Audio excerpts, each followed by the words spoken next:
ನಮಸ್ಕಾರ. ರಿವ್ಯೂ ಚಾನಲ್ಗೆ ಸ್ವಾಗತ. ನಾನು ಸೌಖ್ಯ ಗಾಂವ್ಕರ್. ಪಾಕಿಸ್ತಾನ ಮತ್ತು ಭಾರತದ ನಡುವೆ ಮೇಜರ್ ಡೆವಲಪ್ಮೆಂಟ್ ಆಗ್ತಿದೆ. ದುಸ್ಸಾಹಸ ಮಾಡೇ ಬಿಟ್ಟಿದೆ ಪಾಪಿ ಪಾಕಿಸ್ತಾನ. ಅಮೆರಿಕದ ಬಲ ಸಿಗ್ತಾ ಇದ್ದ ಹಾಗೆ ಓಪನ್ ಆಗಿ ಮುನೀರ್ ಭಾರತಕ್ಕೆ ಯಾವ ರೀತಿ ಎಚ್ಚರಿಕೆ ಕೊಡೋದು, ಥ್ರೆಟ್ ಕಾಲು, ಥ್ರೆಟ್ ಮೆಸೇಜು ಎಲ್ಲ ನೋಡ್ತಾ ಇದ್ದೀವಲ್ವ. ಅದರ ಬೆನ್ನಲ್ಲೇ ಈ ಬಿಗ್ ಡೆವಲಪ್ಮೆಂಟ್ ಆಗಿದೆ. ಮೋದಿಯಿಂದ ಸೇನೆಗೆ ಸಂದೇಶ, 2 ತಿಂಗಳು ಕರ್ಫ್ಯೂ. ಏನಾಗ್ತಿದೆ ಹಾಗಾದರೆ ಗಡಿಯಲ್ಲಿ? ಬಹಳ ದೊಡ್ಡ ಬೆಳವಣಿಗೆಯ ಮುನ್ಸೂಚನೆ ಮತ್ತು ಭಾರತ ಅದಕ್ಕೆ ಸರ್ವ ರೀತಿಯಲ್ಲೂ ಸನ್ನದ್ಧ ಆಗಿದ್ದು, ಮತ್ತೊಂದು ದೊಡ್ಡ ಪ್ರಮಾಣದಲ್ಲಿ ದಾಳಿ ಅಥವಾ ಯುದ್ಧ ಫಿಕ್ಸ್ ಅಂತಾನೆ ಹೇಳಲಾಗ್ತಾ ಇದೆ.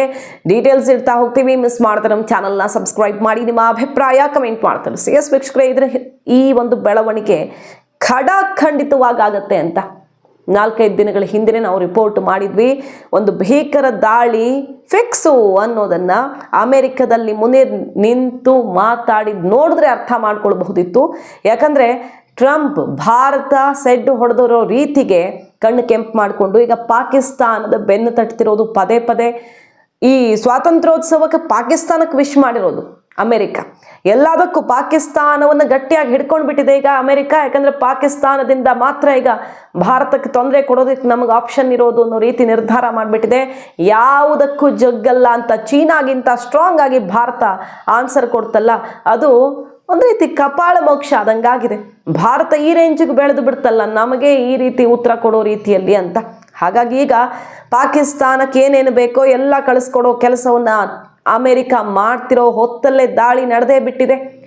ಗಡಿಯಲ್ಲಿ ನೋಡಿ, ಉರಿ ಸೆಕ್ಟರಲ್ಲಿ ಒಂದು ಅಟ್ಯಾಕ್ ಆಗಿದೆ. ಬಹಳಷ್ಟು ಜನ ಉಗ್ರರು ಒಳನುಸುಳೋದಿಕ್ಕೆ ನೋಡಿದ್ದಾರೆ. ನಮ್ಮ BSF ಅಲರ್ಟ್ ಆಗಿ ಅವರನ್ನು ಸುತ್ತುವರೆದಿದೆ. ಆದರೆ ಇದು ಸಾಮಾನ್ಯ ಒಳನುಸುಳುವಿಕೆ ಅಲ್ಲ. ಇಂಥದ್ದು ನಡೀತಾನೆ ಇರುತ್ತಲ್ವ ಗಡಿಯಲ್ಲಿ. ಉಗ್ರರು ಬರೋದಕ್ಕೆ ನೋಡ್ತಾರೆ. ಆಪರೇಷನ್ ಸಿಂಧೂರದ ಬಳಿಕ ಕೂಡ ತುಂಬಾ ಜನ ಉಗ್ರರು ಬರೋಕ್ಕೆ ನೋಡಿದ್ದಾರೆ, ನಮ್ಮವ್ರು ಹೊಡೆದು ಹಾಕಿದ್ದಾರೆ. ಆಪರೇಷನ್ ಮಹಾದೇವ ಅತ್ಯಂತ ಯಶಸ್ವಿಯಾಗಿ ಈ ಪಹಲ್ಗಾಮ್ ದಾಳಿಯ ಸೇಡನ್ನು ತೀರಿಸ್ಕೊಂಡಿದೆ ಭಾರತ. ಇದೆಲ್ಲ ನಡೀತಿದೆ. ಆದ್ರೆ ಇದು ಬೇರೆಯ ರೂಪದ ಒಳನುಸುಳುವಿಕೆಯಾಗಿತ್ತು. ಅದು ಇಂಪಾರ್ಟೆಂಟ್. ಭಾರತ ಈಗ ಸೆಡ್ ಹೊಡೆಯಲೇಬೇಕಾದಂತಹ ಒಂದು ಅನಿವಾರ್ಯತೆಯನ್ನು ಸೃಷ್ಟಿಸಿಬಿಟ್ಟಿದೆ. ಭಾರತದ ವಿರುದ್ಧ ಪಾಕಿಸ್ತಾನದ ಈ ಕೃತ್ಯ ದುಸ್ಸಾಹಸಕ್ಕೆ ಕೈ ಹಾಕೇ ಬಿಟ್ಟಿದೆ ಪಾಕಿಸ್ತಾನ. ನೋಡಿ, ಈ ಒಳನುಸುಳುವಿಕೆ 12ನೇ ತಾರೀಕು ನೈಟ್ ನಡೆದಂತಹ ಒಳನುಸುಳುವಿಕೆ ಯಾಕೆ ಭಿನ್ನವಾಗಿತ್ತು ಅಂದ್ರೆ, ಕಾಶ್ಮೀರದ ಪ್ರದೇಶದಲ್ಲಿ ಸೇನೆಯೂ ಕೂಡ ಅವರ ಬೆಂಗಾವಲಾಗಿ ನಿಂತಿತ್ತು. ನಮ್ಮವರು ಸುತ್ತುವರಿತಾರೆ, ಅವರ ಒಳನುಸುಳುವ ಪ್ರಯತ್ನವನ್ನು ವಿಫಲಗೊಳಿಸ್ತಾರೆ. ಆದರೆ ಅಲ್ಲಿಂದ ಗುಂಡಿನ ಚಕಮಕಿ ಶುರುವಾಗತ್ತೆ.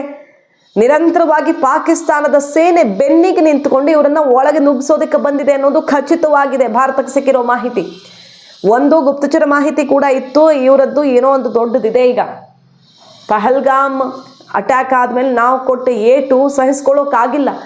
ಬಟ್ಟೆ ಹರಿದು ಹೋಗಿದೆ, ಚಿಂದಿ ಆಗಿದೆ ಅವರ ಏರ್ ಬೇಸ್ಗಳು. ಯಾವ ರೀತಿ ಆಗಿದೆ ವಾಯುನೆಲೆ ಪರಿಸ್ಥಿತಿ ಅನ್ನೋದನ್ನು ನೋಡಿದ್ದೀವಿ. ಮತ್ತು ಅವರ ಉಗ್ರ ತಾಣಗಳೆಲ್ಲ ಧ್ವಂಸ ಆಗಿರೋದನ್ನು ನೋಡಿದ್ದೀವಿ. ಇಡೀ ಜಗತ್ತು ನೋಡಿದೆ ಅದನ್ನು. ಆದರೆ ಅಮೆರಿಕ ಬಂದು ಸುರಿತಾ ಇದೆಯಲ್ಲ, ಅಲ್ಲಿ ಏನೇನು ಬೇಕೋ ಎಲ್ಲ ಸುರಿದ ಮೇಲೆ ಇನ್ನೇನು ಬೇಕು? ಈಗ ಮತ್ತೆ ಎದ್ದು ನಿಂತಿದೆ ಪಾಕಿಸ್ತಾನ. ಭಾರತದ ವಿರುದ್ಧ ಕಾಲು ಕೆರ್ಕೊಂಡು ಬಂದೇ ಬಿಟ್ಟಿದೆ. ಸೇನೆಯ ಸಮೇತ ಬಂದಿದೆ. ಅಂದರೆ ಇದು ಪ್ರಚೋದನೆ ಅಲ್ವಾ? ನರೇಂದ್ರ ಮೋದಿ ಅವರು ಒಂದು ಮಾತು ಹೇಳಿದ್ರು, ನೆನಪು ಮಾಡ್ಕೊಳ್ಬಹುದು. ಈ ಯುದ್ಧ, ಭಾರತ ಪಾಕಿಸ್ತಾನದ ನಡುವೆ ಶುರುವಾಗಿದ್ದಂತಹ ಯುದ್ಧ ಆಪರೇಷನ್ ಸಿಂಧೂರ ಸಮಾಪ್ತಿ ಮಾಡುವಾಗ ಒಂದು ಮಾತನ್ನ ಹೇಳಿದ್ರು. ಕದನ ವಿರಾಮದ ಕಂಡೀಷನ್ ಅದು ಅಂತಾನೆ ಕನ್ಸಿಡರ್ ಆಗಿತ್ತು. ಯಾವುದೇ ಸಣ್ಣ ಪ್ರಚೋದನೆ, ಅದು ಉಗ್ರರಿಂದಲೇ ಆಗಿರಲಿ ಇಲ್ಲ ನಿಮ್ಮ ಸೇನೆಯಿಂದನೇ ಆಗಿರಲಿ, ಒಂದೇ ಒಂದು ಸಣ್ಣ ಆಕ್ಷನ್, ಅದನ್ನ ಆಕ್ಷನ್ ಆಫ್ ವಾರ್ ಅಂತಾನೆ ಕನ್ಸಿಡರ್ ಮಾಡಬೇಕಾಗತ್ತೆ. ಅದಕ್ಕೆ ನಮ್ಮ ರಿಯಾಕ್ಷನ್ ಭಯಂಕರವಾಗಿರುತ್ತೆ ಅಂತ ಮೋದಿ ಅವತ್ತು ಕೊಟ್ಟಿದ್ದಂತಹ ಕಠಿಣವಾದ ಸಂದೇಶ. ಈಗ ಅದಕ್ಕೆ ತಕ್ಕಂಗೆ ನಡ್ಕೊಳ್ಳೇಬೇಕು ಭಾರತ. ಪ್ರಚೋದನೆ ಕೊಟ್ಟಿದೆ ಅನ್ನೋದು ಗೊತ್ತಾಗಿದೆ. ಮತ್ತು ಕರ್ಫ್ಯೂ ವಿಧಿಸಿದ್ದಾರೆ. 2 ತಿಂಗಳುಗಳ ಕಾಲ ನೈಟ್ ಕರ್ಫ್ಯೂ ಹೇರಲಾಗಿದೆ. ಅಲ್ಲಿನ ಜಿಲ್ಲಾ ಮ್ಯಾಜಿಸ್ಟ್ರೇಟ್ ಆದೇಶ ಆಗಿದೆ. ಸೊ BSF ಸೇನೆ ಫುಲ್ ಅಲರ್ಟ್ ಆಗಿದ್ದು, ಗಡಿಯಲ್ಲಿ ಏನೋ ಒಂದು ಮಹತ್ವದ ಬೆಳವಣಿಗೆ ಆಗೋ ಥರ ಕಾಣಿಸ್ತಾ ಇದೆ. ಯಾಕಂದ್ರೆ ನರೇಂದ್ರ ಮೋದಿ ಅವರು ಮೊನ್ನೆ ಅಷ್ಟೇ ನಮ್ಮ ನೌಕಾದಳಕ್ಕೆ ಒಂದು ಬಿಗ್ ಮೆಸೇಜ್ ಕೊಟ್ಟರು. ನಿಮಗೆ ಚಾನ್ಸ್ ಸಿಗಲಿಲ್ಲ ಅಲ್ವಾ ಆಪರೇಷನ್ ಸಿಂಧೂರದಲ್ಲಿ? ಬರೀ ಭೂಸೇನೆ ವಾಯುಸೇನೆಯ ಕೈ ಚಳಕ ತೋರಿಸೋದಕ್ಕೆ ಸಾಧ್ಯ ಆಯಿತು. ತಲೆಗೆಡಿಸ್ಕೊಳ್ಬೇಡಿ. ಈಗ ನೆಕ್ಸ್ಟ್ ನಿಮ್ಮದೇ ಚಾನ್ಸು ಅನ್ನುವ ಮೂಲಕ ನೌಕಾದಳಕ್ಕೆ ಅತಿ ದೊಡ್ಡ ಸಂದೇಶವನ್ನು ಮೋದಿ ಕೊಟ್ಟಿದ್ದಾರೆ. ಇದನ್ನು ಮೊನ್ನೆ ರಿಪೋರ್ಟ್ ಮಾಡಿದ್ವಿ ನಾವು. ಏನೋ ಒಂದು ದೊಡ್ಡ ಬೆಳವಣಿಗೆ ಸುಳಿವು ಸಿಕ್ಕಿದೆ ಮತ್ತು ವಿತ್ತ ಸಚಿವರ ಜೊತೆಗೆ ವಿವಿಧ ಹಿರಿಯ ಅಧಿಕಾರಿಗಳ ಜೊತೆಗೆ ಬ್ಯಾಕ್ ಟು ಬ್ಯಾಕ್ ಮೀಟಿಂಗ್ಗಳಾಗ್ತಿದ್ದಾವೆ. ರಾಜನಾಥ್ ಸಿಂಗ್ ಅವರು, ಅಮಿತ್ ಶಾ ಅವರು, ನರೇಂದ್ರ ಮೋದಿ ಅವರು. ಅಂದರೆ ಮುಂದೆ ಏನೋ ಒಂದು ದೊಡ್ಡ ಸವಾಲು ಎದುರಾದರೆ ಆರ್ಥಿಕ ಪರಿಸ್ಥಿತಿ ಹಾಳಾಗದಂತೆ ನೋಡ್ಕೊಳ್ಬೇಕಲ್ಲ. ಅಮೆರಿಕದ ಉದ್ದೇಶ ಇಲ್ಲಿ ಹಾಳು ಮಾಡಬೇಕು ಅಂದರೆ ಯುದ್ಧ ಮಾಡಿಸ್ಬೇಕು, ಪಾಕಿಸ್ತಾನ ಅಟ್ಯಾಕ್ ಮಾಡಬೇಕು. ನಾವು ಅದ್ರ ಕಡೆಗೆ ಗಮನ ಕೊಟ್ಟರೆ ನಮ್ಮ ವೇಗ ಕಡಿಮೆ ಆಗುತ್ತೆ, ನಮ್ಮ ಬೆಳವಣಿಗೆ ಕುಂಠಿತ ಆಗುತ್ತೆ. ಸೊ ಅದನ್ನು ನೋಡ್ಕೊಳ್ಬೇಕಲ್ಲ. ಅವರ ಟಾರ್ಗೆಟ್ ರೀಚ್ ಆಗೋಕೆ ಬಿಡಬಾರ್ದು. ಈಗ ಜನ ರೊಚ್ಚಿಗೆದ್ದು ಬಿಡ್ತಾರೆ ಭಾವನಾತ್ಮಕವಾಗಿ, ಓ ಪಾಕಿಸ್ತಾನ ಹೊಡೆದಾಕಬೇಕು, ಅಷ್ಟೇ ನಮ್ಮ ಉದ್ದೇಶ. ಆದರೆ ಅಷ್ಟೇ ಅಲ್ಲ ಉದ್ದೇಶ, ನಮ್ಮ ಅಭಿವೃದ್ಧಿಯನ್ನು ಕುಂಠಿತಗೊಳಿಸೋದು ಅವರ ಗುರಿ. ಅದನ್ನು ಸರಿಯಾಗಿ ಇಟ್ಕೊಳ್ಬೇಕಲ್ಲ ಮೊದಲು. ಆ ನಿಟ್ಟಿನಲ್ಲಿ ಚರ್ಚೆಗಳು, ಹೈ ಲೆವೆಲ್ ಮೀಟಿಂಗ್ಗಳಾಗ್ತಿರೋದು ನೋಡಿದ್ರೆ ಆರ್ಥಿಕತೆಗೆ ಏನೋ ಒಂದು ದೊಡ್ಡ ಸವಾಲು ಬರೋದಕ್ಕಿದೆ. ಈ ಟ್ರಂಪ್ ಟ್ಯಾರಿಫ್ ವಾರು ಅದಕ್ಕಿಂತನೂ ದೊಡ್ಡದೇನೋ ಸವಾಲು ಬರೋದಕ್ಕಿದೆ ಅಂತ ಅನಿಸ್ತಿದೆ. ಯಾಕಂದರೆ ಈ ಟ್ಯಾರಿಫ್ಗೂ ಕೂಡ ತಲೆ ಕೆಡಿಸ್ಕೊಳ್ತಿಲ್ಲ ಭಾರತ. ಅದು ಏನು ದೊಡ್ಡ ಪ್ರಮಾಣದಲ್ಲಿ ನಮ್ಮನ್ನು ಶೇಕ್ ಮಾಡಲ್ಲ ಅನ್ನೋದನ್ನು ಎಕ್ಸ್ಪರ್ಟ್ಗಳೇ ಹೇಳ್ತಿದ್ದಾರೆ. ಮ್ಯಾನೇಜ್ ಮಾಡಬಹುದು, ನಮ್ಮ ಡೊಮೆಸ್ಟಿಕ್ ಕನ್ಸಂಪ್ಷನ್ನೇ ಚೆನ್ನಾಗಿದೆ ಅನ್ನೋದ್ರಿಂದ. ಆದರೆ ಈಗೇನೋ ಒಂದು ದೊಡ್ಡ ಸವಾಲು ಬರುತ್ತಾ, ಯುದ್ಧದಂತಹ ಪರಿಸ್ಥಿತಿ ಸೃಷ್ಟಿಯಾಗೋ ಸಂಭವ ಕಾಣ್ತಿದೆ. ಯಾವಾಗ ಮುರಿನ್ ಮತ್ತೆ ಕಾಶ್ಮೀರ ನಮ್ಮ ಕಂಠನಾಳ ಅಂತ ಹೇಳಿದ್ನೋ ಆಗ ನೋಡಿ ಇಲ್ಲೇನೋ ಆಗತ್ತೆ ಅನ್ನೋದ್ರ ಮುನ್ಸೂಚನೆ. ಪಹಲ್ಗಾಮ್ ದಾಳಿಯ 2 ದಿನಗಳ ಮುಂಚೆ ಆತನ ಇದೇ ಭಾಷಣ ಶುರುವಾಯಿತು, ಅಟ್ಯಾಕು. ಆಮೇಲೆ ಏನಾಯಿತು, ಮಾರಣ ಹೋಮ ಯಾವ ರೀತಿ ನಡೆಸ್ತು ಪಾಕಿಸ್ತಾನ, ಅದಕ್ಕೆ ನಾವು ಹೇಗೆ ಉತ್ತರ ಕೊಟ್ಟು ಅನ್ನೋದು ಗೊತ್ತು. ಈಗ ಪಾಕಿಸ್ತಾನದ ಮುನಿರ ಅಮೆರಿಕದಲ್ಲಿ ನಿಂತ್ಕೊಂಡು ಭಾರತದ ಡ್ಯಾಮ್ ಹೊಡಿತೀವಿ, ಡ್ಯಾಮ್ ಕಟ್ಲಿ ನೋಡೋಣ, ಸಿಂಧೂ ನದಿ ವಿಚಾರದಲ್ಲಿ ಪಾಕಿಸ್ತಾನದ ಜನರ ಜೀವ ಹಿಂಡೋಕೆ ಪ್ಲಾನ್ ಮಾಡಿದೆ, ಕಟ್ಲಿ ನೋಡೋಣ, ಡ್ಯಾಮ್ಗೆ ಬಾಂಬ್ ಹಾಕ್ತೀವಿ, ಮಿಸೈಲ್ ಹಾಕ್ತೀವಿ, ಅಣ್ವಸ್ತ್ರಗಳನ್ನ ಹಾಕಿ ಮುಗಿಸ್ಬಿಡ್ತೀವಿ, ನಮಗೆ ಸೋಲಾಗುವಂಥ ಯಾವುದೇ ಸಣ್ಣ ಸುಳಿವು ಸಿಕ್ಕಿದ್ರೂ ಕೂಡ ಅನ್ನೋ ಮಾತು ತನಕ ಆಡಿದ್ದಾಗಿದೆ. ಕಂಠನಾಳ ಕಾಶ್ಮೀರ ಅಂತ. ಇದ್ರ ನಡುವೆ ಬರ್ತಿರುವಂತಹ ಒಂದು ಮಹತ್ವದ ಸುದ್ದಿ ಏನಪ್ಪಾ ಅಂತ ಕೇಳಿದ್ರೆ, ಜೈಷ್ ಎ ಮೊಹಮ್ಮದ್ ಮಸೂದ್ ಅಜರ್ ಜೀವ ಭಯದಿಂದ ಅಲ್ಲಿಂದ ಇಲ್ಲಿಗೆ ಶಿಫ್ಟ್ ಆಗ್ತಿದ್ದಾನೆ. ಭಾರತ ಈ ಸಲ ಆಪರೇಷನ್ ಸಿಂಧೂರದಲ್ಲಿ ಹೊಡೆದ ಭಯೋತ್ಪಾದಕರಲ್ಲಿ ಈ ಮಸೂದ್ ಟೀಮ್ನವರೇ ಜಾಸ್ತಿ. ಆತನ ಫ್ಯಾಮಿಲಿಯ 10 ಮೆಂಬರ್ಸ್ ಫಿನಿಶ್ ಆದರು. ಅದ್ರ ಜೊತೆಗೆ ಜೈಷ್ ಎ ಮೊಹಮ್ಮದ್ ಎಷ್ಟೋ ಭಯೋತ್ಪಾದಕರು ಫಿನಿಶ್ ಆದರು. ಆತನ ಎಡಗೈ ಬಲಗೈ ಎಲ್ಲ ಫಿನಿಶ್ ಆಗಿದ್ದಾರೆ. ಮತ್ತು ಈ ಅನ್ನೌನ್ ಗನ್ಮ್ಯಾನ್ಗಳ ದಾಳಿಗೂ ಕೂಡ ನಲ್ಗೆ ಹೋಗಿದ್ದಾರಲ್ವ. ಈಗ ಮಸೂದ್ ಅಜರ್ಗೆ ಜೀವ ಭಯ ಶುರುವಾಗಿದೆ. ISI ಮತ್ತು ಪಾಕಿಸ್ತಾನದ ಆರ್ಮಿ ಆತನನ್ನು ಬೆನ್ನು ಬಿಡದೆ ಕಾಯ್ದು ಅಷ್ಟು ಪ್ರೊಟೆಕ್ಷನಲ್ಲಿ ಒಂದು ಜಾಗದಲ್ಲಿ 10 ದಿನಕ್ಕಿಂತ ಹೆಚ್ಚು ಇರೋದಕ್ಕೆ ಬಿಡದಂತೆ ಶಿಫ್ಟ್ ಮಾಡ್ತಿದ್ದಾರಂತೆ. ಅಂದರೆ ಭಾರತ ಆತನ ಪ್ರತಿ ಲೊಕೇಶನ್ನು ಟ್ರ್ಯಾಕ್ ಮಾಡ್ತಿದೆ. ಅದು ರಿಪೋರ್ಟು ಆಗ್ತಿದೆ ಇಂಡಿಯನ್ ನ್ಯೂಸ್ ರಿಪೋರ್ಟ್ಗಳಲ್ಲಿ. ಆತ ಎಲ್ಲಿದ್ದ, POKಗೆ ಬಂದರೆ POKಗೆ ಬಂದು ಇಷ್ಟು ದಿನ ಇದ್ದಾತ ಅನ್ನೋದು ರಿಪೋರ್ಟ್ ಆಗುತ್ತೆ.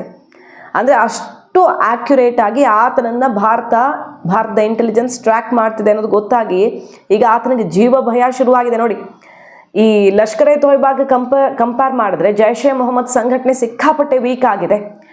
ಅವರ ಎಲ್ಲ ಆಧಾರ ಸ್ತಂಭಗಳು ಕುಸಿದಿರೋದು, ಫಂಡ್ ಮಾಡ್ತಿರೋರು, ಫಂಡ್ ರೈಸರ್ಸ್ ಎಲ್ಲ ಫಿನಿಶ್ ಆಗಿರೋದು, ಮತ್ತು ಈತ ಕುಟುಂಬಸ್ಥರನ್ನ ಕಳ್ಕೊಂಡಿರೋದು, ಈಗ ಒಂದು ಕಡೆಯಿಂದ ಇನ್ನೊಂದು ಕಡೆ ಓಡಾಡ್ತಿರೋದು, ಒಂದು ನೆಲೆ ನಿಲ್ಲೋದಕ್ಕಾಗದೆ ಆತನ ಟೀಮ್ ನಲುಗಿ ಹೋಗಿದೆ. ಬಹವಲ್ಪುರದಲ್ಲಿ ಮತ್ತೆ ಜೈಷ್ ಶಿಬಿರಗಳನ್ನೆಲ್ಲ ನಿರ್ಮಿಸೋದಕ್ಕೆ ಪ್ಲಾನ್ ಆಗಿತ್ತು. ಕೊನೆಗೆ ಈ ಮಸೂದ್ ಅಜರೇ ಬೇಡ ಅಲ್ಲಿ ಬೇಡ, ಮುಂದೆ ನೋಡ್ಕೊಳ್ಳೋಣ, ಬೇರೆ ಕಡೆ ನಮ್ಮ ಸೇನಾನೆಲೆ ಇರೋ ಕಡೆಗೆ ಹತ್ತಿರದಲ್ಲೇ ಮಾಡಿಕೊಡಿ ಅಂತ ಕೇಳಿದಾನಂತೆ. ಅಷ್ಟು ಭಯ. ಬಹವಾಲ್ಪುರದಲ್ಲಿ ನೆಲೆ ನಿಲ್ಲೋದಕ್ಕೆ ಇನ್ನು ಧೈರ್ಯವೇ ಇಲ್ಲದ ಮಟ್ಟಿಗೆ ನಡುಕ ಶುರುವಾಗಿದ್ದು, ಅಲ್ಲಿ ಹೈಟೆಕ್ ಶಿಬಿರ ನಿರ್ಮಾಣದ ಪ್ಲಾನ್ ಕೂಡ ಸ್ಥಗಿತ ಆಗಿದೆ. ತಾತ್ಕಾಲಿಕವಾಗಿ ಬೇರೆ ಕಡೆ ಪ್ಲಾನ್ ಆಗ್ತಿದೆ ಅನ್ನೋದು ಹೇಳಿ ಬರ್ತಿದೆ.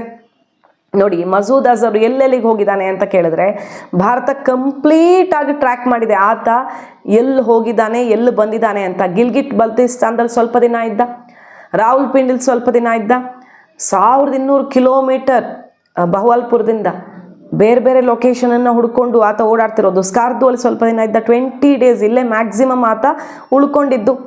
ಅಲ್ಲಿನ ಮಾಸ್ಕ್ಗಳಲ್ಲಿ ಉಳ್ಕೊಂಡು ಅದನ್ನು ಶಿಫ್ಟ್ ಮಾಡ್ತಿದ್ದಾನೆ ಅನ್ನೋದು ಗೊತ್ತಾಗ್ತಿದೆ. ಸ್ಕಾರ್ದುವಲ್ಲಿ ಇದ್ದಾಗ 20 ದಿನ ಬೇರೆ ಬೇರೆ ಲೊಕೇಶನ್ ಚೇಂಜ್ ಮಾಡ್ಕೊಳ್ತಾನೆ ಇದ್ದ. ಅದಾದಮೇಲೆ ಪೇಶಾವರಕ್ಕೆ ಮೂವ್ ಆಗ್ತಾನೆ.